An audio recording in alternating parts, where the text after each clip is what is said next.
5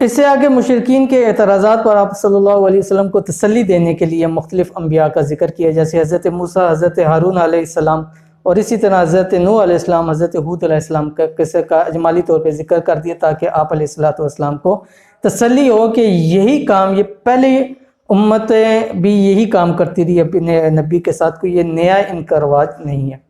اس کے بعد اللہ تعالیٰ نے آگے عباد الرحمن کی صفات ذکر کی، اور اس قرآن مجید کے اندر 13 صفات کو ذکر کر دیے کہ جس کے اندر وہ 13 صفات ہو کہ عباد الرحمن رحمان کا وہ بندہ کہلایا جائے گا۔ تو اس لیے چاہیے جو آگے صفات آ رہی ہے ہم سب بھی اس کو اپنانے کی کوشش کریں۔ ان میں سے نمبر 1 ہے تواضع، نمبر 2 جاہلوں سے اعراض، نمبر 3 راتوں کو نماز و عبادت، یعنی راتوں کو اٹھ کر تہجد کے اندر نماز و عبادت پڑھنا، نمبر 4 جہنم کے عذاب سے خوف، نمبر 5 نہ فضول خرچی کریں اور نہ بخل کریں، نمبر 6 شرک سے اجتناب کریں، نمبر 7 قتل نہ حق سے بچیں، نمبر 8 زنا اور بدکاری سے بچ کے رہیں، نمبر 9 خرچ کرنے میں اعتدال کریں، نمبر 10 جھوٹی گواہی سے احتراز کریں، نمبر 11 گانے بجانے برائی کی مجالس سے بچ کے رہیں، نمبر 12 اللہ کا کلام سن کر متاثر ہوں، اس سے فائدہ حاصل کریں، نمبر 13 اللہ سے نیک بیوی بچوں کی دعا کریں۔ تو 1 منٹ کے لیے سوچیں کہ کاش کہ یہ چیزیں ان میں سے کتنی ہمارے اندر موجود ہیں۔ ہمارا جو اسلام کے اوپر دعویٰ ہے، ایمان ہم لے کے آئے ہیں، عباد الرحمن ہم ہے بھی ہیں یا نہیں ہے، ان 13 کاموں کے اوپر ہمارا عمل ہے یا نہیں۔ تو چاہیے کہ ان 13 کاموں کے اوپر ہم اپنے آپ کو ڈالیں، تاکہ ہماری 24 گھنٹے کی زندگی اللہ اور اس کے رسول کے حکم کے مطابق جو ہے وہ چل سکے۔ تو یہاں پر سورت جو ابھی ہم نے پڑھی، سورت فرقان مکمل ہوتی ہے۔ اس کے بعد آگے سورت الشعراء شروع ہوتی ہے۔ سورت الشعراء مکی سورت ہے، اس کے اندر کل 227 آیات ہیں، اور شعراء کہنے کی وجہ تسمیہ یہ ہے کہ اس کے آگے ایک آیت ہے وَالشُّعَرَاءُ يَتَّبِعُهُمُ الْغَاوُونَ، کہ شاعروں کی پیروی گمراہ لوگ کرتے ہیں، تو وہاں سے شعراء اس کی وجہ سے اس کی وجہ تسمیہ ہے۔ اس سورت کی ابتدا حروف مقطعات طاسین میم سے ہوئی ہے۔ تو جس سورت کی ابتدا حروف مقطعات سے ہوتی ہے، عموماً اس میں قرآن کی عظمت و شان کو بیان کیا جاتا ہے۔ تو یہاں پر بھی قرآن کی عظمت و شان کو بیان کیا، اور اس کے بعد اس کی سورت کے اندر انبیاء کے قصے ذکر کیے، اور اس کے اندر کافی سارے انبیاء کے اللہ تعالیٰ نے تفصیلی طور کے اوپر جو ہے وہ قصوں کو ذکر کیا۔ اس میں سے سب سے پہلے حضرت موسیٰ اور فرعون کے بارے میں جو مکالمہ ہوا تھا، اس کو اللہ تعالیٰ نے ذکر کیا کہ جب موسیٰ علیہ السلام کو بھیجا فرعون کے دربار کے اندر کہ جا کے اس کو دعوت دی جائے، تو اب فرعون نے سب سے پہلے موسیٰ علیہ السلام کو اپنے احسانات یاد کروائے، کہ ظاہر بات ہے کہ ان کے گھر میں موسیٰ علیہ السلام فرعون کے گھر پلے بڑے تھے، کہ میں نے تمہاری تربیت کی ہے۔ تو موسیٰ علیہ السلام نے جواب دیا کہ تمہیں احسان جتلانے کا حق نہیں ہے، کیونکہ تم نے میری قوم کو غلام بنا کے رکھا ہوا ہے۔ پھر اس نے فرعون نے کہا کہ تم نے ایک قبطی کو قتل کر دیا تھا، اس سے بچایا۔ موسیٰ علیہ السلام نے فرمایا کہ میں نے عمدن قتل نہیں کیا، غلطی سے مجھ سے یہ قتل ہو گیا تھا۔ جب وہ باتیں کرتا رہا تو استہزاءً فرعون نے یہ کہا کہ رب العالمین کون ہے؟ تو موسیٰ علیہ السلام نے فرمایا کہ رب العالمین وہ ہے جس نے تجھے پیدا کیا، جس نے ارض و سما کو پیدا کیا، جس نے تمہارے آباء و اجداد کو پیدا کیا، جو سورج کو مشرق میں نکالتا ہے مغرب کے اندر غروب کرتا ہے۔ پہلے تو وہ باتیں کرتا رہا، مذاق کرتا رہا، ایک دم سیریس ہو کے، اور موسیٰ علیہ السلام کو جو ہے وہ دھمکیاں دینے کے اوپر اتر آیا۔ پھر موسیٰ علیہ السلام نے اس کو معجزات دکھائے جو اللہ تعالیٰ نے عطا کیا، عصا کا، ید بیضا کا، لیکن وہ بجائے ایمان لانے کے، اور جب دھمکیوں کے اوپر اتر آیا، اور پھر آگے پورا ایک واقعہ ہے جو آپ سے پہلے بھی ہم اپنی ویڈیو کے اندر ذکر کر چکے ہیں، یہاں پہ اس کو بڑھاتے نہیں ہیں، بس اتنی آپ کے سامنے ذکر کرنا تھا کہ جو اس کا موسیٰ علیہ السلام اور فرعون کا جو مکالمہ اللہ تعالیٰ نے ذکر کیا، اس کے بارے میں آپ کو بتلا دیا۔ تو موسیٰ علیہ السلام اور فرعون کے قصے سے جو ہمیں سبق ملتا ہے، وہ کیا سبق ملتا ہے ہمیں؟ موسیٰ علیہ السلام اور فرعون کے واقعے سے ہمیں کیا سبق ملتا ہے کہ بالآخر حق والے کامیاب ہوتے ہیں، ظالموں کا مقدر ان کی ہلاکت ہوتی ہے۔ کہ موسیٰ علیہ السلام کتنی بچپن سے ہی اگر آپ ان کا واقعہ دیکھ لیں، اور موسیٰ علیہ السلام کی اللہ تعالیٰ نے فرعون ہی کے گھر میں تربیت کی، اسی کے سامنے تربیت کی، پھر قبطی قتل ہو گیا، اس سے بچ کے مدین گئے، مدین سے واپس آئے، فرعون کو دعوت دی، اور فرعون نے پھر مقابلہ کروایا، پھر لاکھوں کے مجمع کے اندر مقابلہ ہوا، لیکن سب کچھ ہونے کے باوجود آخر حق کی فتح ہوتی ہے۔ تو یہاں پہ ہمیں سبق ملتا ہے کہ جتنی بھی پریشانیاں، مصیبتیں، مسائل ہیں، لیکن یاد رکھیے کہ ہمیشہ حق کی جو ہے وہ فتح ہوتی ہے۔ اس کے بعد حضرت ابراہیم علیہ السلام کا قصہ ذکر کر دیا کہ والد اور قوم دونوں جو ہے وہ بت پرستی کے اندر تھے۔ تو جب ابراہیم علیہ السلام نے دعوت دی تو والد نے دھمکیوں پہ والد بھی اتر آیا اور ان کو کہا کہ تو مجھ سے کافی ٹائم کے لیے دور ہو جا۔ پھر وہ پورا واقعہ، اس کے بعد ان کی 5 صفات جو ابراہیم علیہ السلام نے اللہ کی ذکر کی وہ اللہ تعالیٰ نے بیان فرمائی، اور 5 دعائیں جو حضرت ابراہیم علیہ السلام نے اس موقع کے اوپر مانگی وہ بھی اللہ تعالیٰ نے ذکر کی۔ تو 5 جو صفات تھی وہ کون سی تھی؟ فرمایا نمبر 1 کہ اللہ وہ میرا خالق، وہی ہادی ہے میرا۔ نمبر 2 وہ رازق ہے۔ نمبر 3 وہ بیماریوں سے شفا دیتا ہے۔ نمبر 4 وہی موت دے گا، وہی زندہ کرے گا۔ اور نمبر 5 وہ دنیا اور آخرت میں گناہ معاف کرنے والا ہے۔ اس کے ساتھ ہی موسیٰ علیہ السلام کی جو اس وقت کی 5 دعائیں تھیں ان کو بھی اللہ تعالیٰ نے ذکر کیا۔ نمبر 1 فرمایا کہ اے اللہ مجھے علم اور فہم عطا فرما۔ نمبر 2 فرمایا لوگوں میں میرا اچھا ذکر جاری فرما۔ نمبر 3 مجھے جنت میں جگہ عطا فرما۔ نمبر 4 فرمایا میرے والد کو معاف فرما جب تک کہ ان کا کفر واضح نہیں تھا۔ نمبر 5 مجھے آخرت میں رسوا نہ فرمانا۔ تو یہ ابراہیم علیہ السلام نے جو اللہ کی 5 صفات ذکر کی اور 5 دعائیں کی، ان کا جو ذکر تھا قرآن مجید میں ذکر کر دیا۔ اب ہمیں ابراہیم علیہ السلام کے قصے سے کیا سبق ملتا ہے کہ انسان کو ہر حال میں اللہ کی طرف متوجہ ہے، جیسے بھی مسائل آئیں، جیسے کہ ابراہیم علیہ السلام کے کتنے مسائل آئے، گھر سے ہی ان کی مخالفت شروع ہوئی، لیکن انہوں نے پھر بھی اللہ کی طرف متوجہ ہونا نہ چھوڑا۔ اس کے بعد حضرت نوح علیہ السلام کا قسم مختصراً ذکر کیا کہ حضرت نوح علیہ السلام نے 950 سال جو ہے وہ تبلیغ کی، اور بعض لوگ اس چیز پہ آتے ہیں کہ نوح علیہ السلام کی عمر 950 سال تھی، تو ان کی عمر نہیں تھی، انہوں نے 950 سال تبلیغ کی، لیکن چند لوگ ایمان لائے، جیسے کہ روایات میں آتا ہے، بعد میں 72 ہیں، بعد میں 80 ہیں، 85 ہیں، مختلف روایات آتی ہیں۔ لیکن نوح علیہ السلام کے ہمیں قصے سے کیا سبق ملتا ہے کہ سبق یہ ملتا ہے کہ ہدایت اللہ کے راستے میں جس کو چاہتا ہے وہ عطا کر دیتا ہے۔ اس کے بعد آگے حضرت ہود علیہ السلام کا قصہ ذکر کیا جو کہ قوم عاد کے نبی تھے۔ قوم عاد کو اللہ تعالیٰ نے جسمانی قوت، طوالت، خوشحالی کے اعتبار سے دنیا کے اندر ایک نمایاں مقام دیا ہوا تھا، لیکن وہ کیا کرتے تھے؟ بغیر ضرورت پہاڑوں کے اندر بڑے بڑے محلات بناتے، اور بہت سارا اللہ تعالیٰ نے ان کو طاقت اور قوت جسمانی دی ہوئی تھی، لیکن کیا ہوا؟ دعوت کو ٹھکرایا، وقت کے نبی کی بات نہیں مانی، اللہ تعالیٰ نے ان کو صفحہ ہستی سے مٹا دیا۔ آگے حضرت صالح علیہ السلام کی قوم کا ذکر کیا کہ ان کو اللہ تعالیٰ نے مادی وسائل، رزق کی فراوانی، امن کا تحفظ، سرسبز و شاداب باغ اللہ تعالیٰ نے ان کو عطا کیے، لیکن کیا ہوا؟ وقت کے نبی کی جب بات نہ مانی تو اللہ تعالیٰ نے ان کو بھی ہلاک کر دیا۔ تو اس قوم سے ہمیں کیا سبق ملتا ہے کہ ناشکری کا انجام بھی اچھا نہیں ہوتا۔ اس کے بعد حضرت لوط علیہ السلام کے واقعے کو ذکر کیا۔ حضرت لوط علیہ السلام کی جو قوم تھی، قوم لوط، وہ فحش اور بدکاری کے اندر اس حد تک بڑھ گئی تھی کہ کوئی دوسری قوم اس تک نہیں پہنچی تھی۔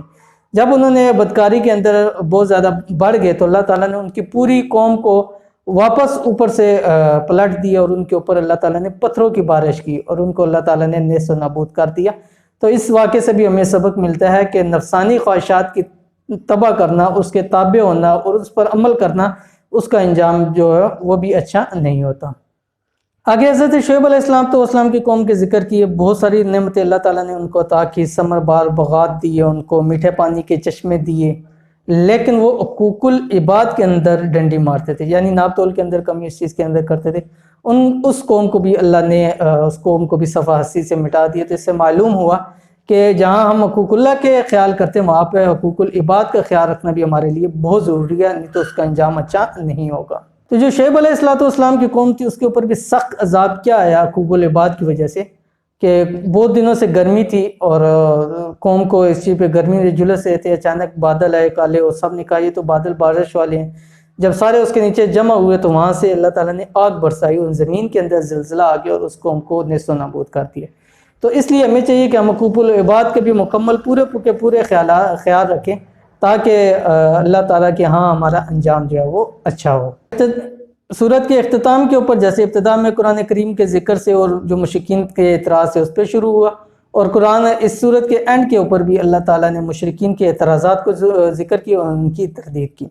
اس کے بعد آگے سورت شروع ہوتی ہے سورۃ النمل، مکی صورت ہے، 93 آیات ہیں، اور وجہ تسمیہ یہ ہے کہ نمل یہ چونٹی کو کہا جاتا ہے، تو اس میں چونٹی کے واقعے کا ذکر ہے، اس لیے اس سورت کو سورۃ النمل کہا جاتا ہے۔ اس سورت کی ابتدا بھی حروف مقطعات میں سے طاسین سے ہوئی، اور اس سورت کے شروع میں بھی قرآن کی عظمت و شان کو بیان کیا، اور جس ترجمے کے اندر فرمایا کہ یہ ان لوگوں کے لیے کتاب ہدایت ہے جو اہل ایمان ہے، تو شروع کے اندر۔ اس کے بعد اس سورت کے اندر بھی مختلف انبیاء کے واقعات کو ذکر کیا، جس میں حضرت موسیٰ، حضرت صالح، حضرت لوط علیہ السلام، حضرت داؤد، حضرت سلیمان علیہ السلام۔ جو حضرت موسیٰ علیہ السلام کے واقعہ ہے، حضرت صالح علیہ السلام کا، حضرت لوط کا، وہ مختصراً ذکر کیا، لیکن تفصیل کے ساتھ حضرت داؤد علیہ السلام اور حضرت سلیمان علیہ السلام کے واقعات کو ذکر کیا۔ حضرت سلیمان علیہ السلام کے لیے اللہ تعالیٰ نے انسانوں، جنوں اور پرندوں سب کو مسخر کر دیا۔ اس کا ایک واقعہ بھی قرآن کریم کے اندر ذکر کر دیا کہ حضرت سلیمان علیہ السلام ایک مرتبہ لشکر کے ساتھ کہیں جا رہے تھے، اور راستے کے اندر دیکھا کہ ایک چونٹی تھی، وہ چونٹی اپنی باقی چونٹیوں کو کہنے لگی کہ جلدی جلدی اپنے بلوں میں چلے جاؤ، سلیمان علیہ السلام کا لشکر آ گیا کہ ان کا لشکر تمہیں پاؤں کے نیچے رون نہ دے۔ حضرت سلیمان علیہ السلام نے یہ سنا اور اللہ تعالیٰ کا شکر ادا کیا۔ اس سے آگے سلیمان علیہ السلام کا ایک اور واقعہ ذکر کیا، ہدہد ایک پرندہ تھا جو مستقل حاضر رہتا حضرت سلیمان علیہ السلام کے دربار میں۔ ایک مرتبہ وہ حاضر نہیں تھا، بعد میں آیا تو پوچھا تو اس نے بتایا کہ ملک سبا اور اس کے قوم کے بارے میں بتلایا کہ وہ لوگ سورج کی عبادت کرتے ہیں۔ حضرت سلیمان علیہ السلام نے خط بھیجا اور ملک سبا کو دعوت دی، اور ملک سبا کے پاس بھی بہت ساز و سامان اور یہ چیزیں تھی، اس کو اس پہ فخر بھی تھا، لیکن جب سلیمان علیہ السلام نے اس کو بلوایا اور وہ آئی، اور سلیمان علیہ السلام نے اس کو دعوت بھی دی، اور جب اس نے سلیمان علیہ السلام کے جدید سامان کو دیکھا اور ان چیزوں کے اوپر دیکھا تو وہ سلیمان علیہ السلام پر ایمان لے کر آئیں۔ اس کے بعد حضرت صالح علیہ السلام کی قوم کا ذکر کیا کہ ان کو سرداروں نے آپس میں ٹھان لی اور وعدے اور قسمیں کیے کہ صالح علیہ السلام کو قتل کر دیں گے، لیکن اللہ تعالیٰ نے راتوں رات اس پوری بستی کو اس صفاسی سے مٹا دیا۔ اس کے بعد حضرت لوط علیہ السلام کا ذکر کیا کہ دنیا کی بدترین بدکار قوم تھی، اور ایسی بدکاریوں میں پڑی ہوئی تھی کہ اگر کوئی ان کو روکتا یا ٹوکتا اس بات سے تو وہ اس کو برا سمجھتے تھے، جو فعل کر رہے تھے اس کو برا نہ سمجھتے، لیکن جو روکتا تھا ان کو بھی برا سمجھتے تھے۔ ان کو بھی اللہ تعالیٰ نے جو ہے وہ پوری بستی کو الٹ دیا، اور اللہ تعالیٰ نے ان کو بھی نیست و نابود کیا، اور ان آیات کے اوپر پھر یہ پارہ نمبر 19 جو ہے وہ مکمل ہو جاتا ہے۔ تو یہ تھی آج کی ویڈیو، جس کے اندر ہم نے آپ کے ساتھ 19ویں پارے کا خلاصہ ذکر کر دیا۔ امید کرتے ہیں آپ کو ویڈیو پسند بھی آئے گی اور سمجھ بھی آئی ہوگی۔ اگر پسند آتی ہو تو لائک کر دیں، دوست احباب کے ساتھ شیئر کریں۔ ملیں گے انشاءاللہ پھر کسی اچھی نیکسٹ ویڈیو کے اندر، تب تک کے لیے اجازت دیجیے، اللہ حافظ۔ Thanks for watching. Don't forget to like, subscribe and share. مزید ویڈیو دیکھنے کے لیے ہمارا چینل سبسکرائب کریں، گھنٹی کا بٹن دبائیں اور نئی ویڈیو سے باخبر رہیں۔